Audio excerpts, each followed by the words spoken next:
তারাবি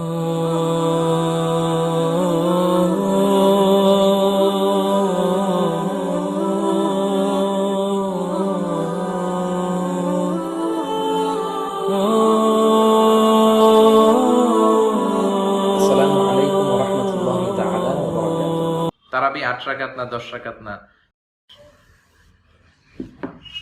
তো আমরা কিন্তু তারাবির ক্ষেত্রে বলেছি যে বিষ্ণু ঈসা ইসলাম পড়েছেন ৮ রাকাত পাওয়া যায়, পরবর্তীতে সাহাবারা ২০ রাকাত করে পড়েছেন। সো এই দুইটা এই আমলের মধ্যে কিন্তু দুইটা দিক পাওয়া যায়, অর্থাৎ কোনো আমলের বিষয়ে একটাই যে পদ্ধতি থাকতে হবে বিষয়টা এমন নয়। কোনো আমলে একটাই পদ্ধতি থাকতে হবে বিষয়টা এমন নয়, একাধিক পদ্ধতিও থাকতে পারে। তারাবির ক্ষেত্রে আমরা এটা দেখলাম যে রাসূল সাল্লাল্লাহু আলাইহি ওয়াসাল্লাম পড়েছেন ৮ রাকাত, সাহাবারা ২০ রাকাতও পড়েছেন। তার মানে ফ্লেক্সিবিলিটি আছে, সুযোগ আছে। এখানে কোয়ান্টিটিটা ধর্তব্য না, মানে কয় রাকাত পড়েছেন এটা ধর্তব্য না, বরং কোয়ালিটি কতটা সুন্দরভাবে দেশে দেবে তারাবি পড়ে, এটা আসলে না, এটা ঠিক না। হাদিসে এসেছে রুব্বা কারিন লিল কুরআন ওয়াল কুরআন ইয়ালআনুহু। অনেক কোরআনের কারি আছে যে এই কারীদেরকে কোরআন লানত করে, স্পিডে পড়ে। এই দ্রুত কোরআন পড়া যাবে না, এতে কোরআনের যে রহমত এটা না পেয়ে কোরআন আমাদেরকে লানত করছে, অভিশাপ দিচ্ছে। আমরা কোরআনের অভিশাপের মধ্যে যেন না পড়ে যাই। এজন্য সালাতুত তারাবি ধীরস্থির ভাবে হতে হবে, আপনার যতটুকু সাধ্য করলে ৮ রাকাত ২০ রাকাত। একদিন হয়তো আপনার এত ভালো লাগতেছে নামাজে শুধু মজাই পাচ্ছেন, আপনি ২০ রাকাতের পরে আরো ২-৪ রাকাত পড়েন না, কোনো সমস্যা নাই, কিয়ামুল লাইল করেন, কোনো সমস্যা নেই। আজান শেষ হওয়া পর্যন্ত কি সাহারি খাওয়া যাবে? না, ইমসাক, আজানের কিছু আগ পর্যন্ত একটা হুইসেল দেয়া হয়, মানে ইমসাক, তখন থেকেই আপনাকে বন্ধ করে দিতে হবে। আর কখনো যদি আপনি বুঝতে পারেননি খাচ্ছেন, আজান হচ্ছে, সাথে সাথে আপনি খাবার স্টপ করে ফেলবেন। আচ্ছা, আমাদের দেশগুলোতে হোটেলগুলোতে পর্দা টাঙিয়ে দেয় রোজা। ৩ মাসের বাচ্চার মা কি রোজা রাখতে পারবে? যে একটা হাদিসে এসেছে বিষ্ণু ঈসা ইসলাম আর রাদি এবং হবলা, হবলা মানে হচ্ছে প্রেগনেন্ট মহিলা যার পেটে বাচ্চা আছে, সে রোজা রাখলে হয়তো বাচ্চার ক্ষতি হতে পারে, প্রাণ নাশ সম্ভাবনা আছে। বিষ্ণু বলেছেন তারা রোজা ভাঙতে পারবে, পরবর্তীতে রোজাগুলো গুনে রাখবে। আর মোর্দে মানে ব্রেস্ট ফিডিং করাচ্ছে, দুধ খাওয়াচ্ছে।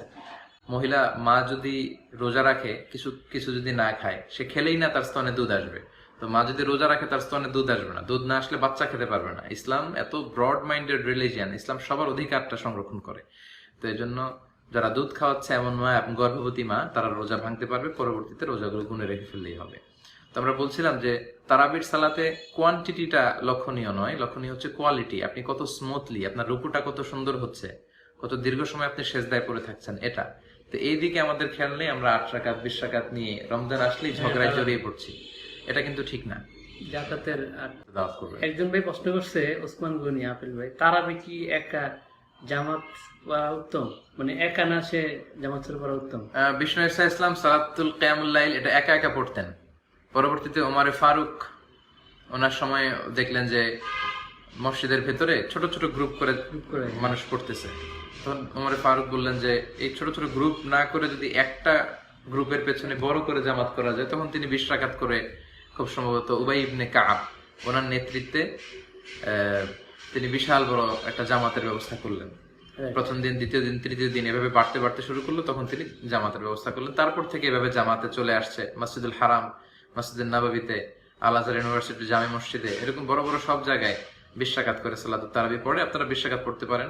কারো যদি মনে হয় যে না, আল্লাহ রাসূল যে ৮ রাকাত করেছেন সেটাই আমাকে বেশি শক্তিশালী মনে হচ্ছে আমার, আপনি সেটাও পড়তে পারেন।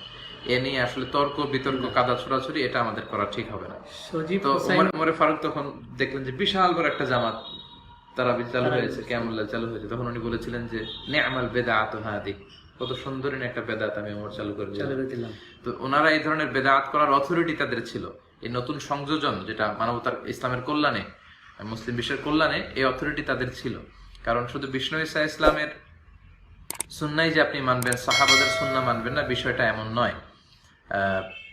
আপনি আল্লাহ রাসূলের সুন্নাহ যেমনি মানবেন, সাহাবাদের সুন্নাহ মানবেন। আল্লাহ রাসূলের কথা হচ্ছে মারফু হাদিস, সাহাবাদের কথা হচ্ছে মাওকুফ হাদিস, তাবেঈদের কথা হচ্ছে মাকতু হাদিস।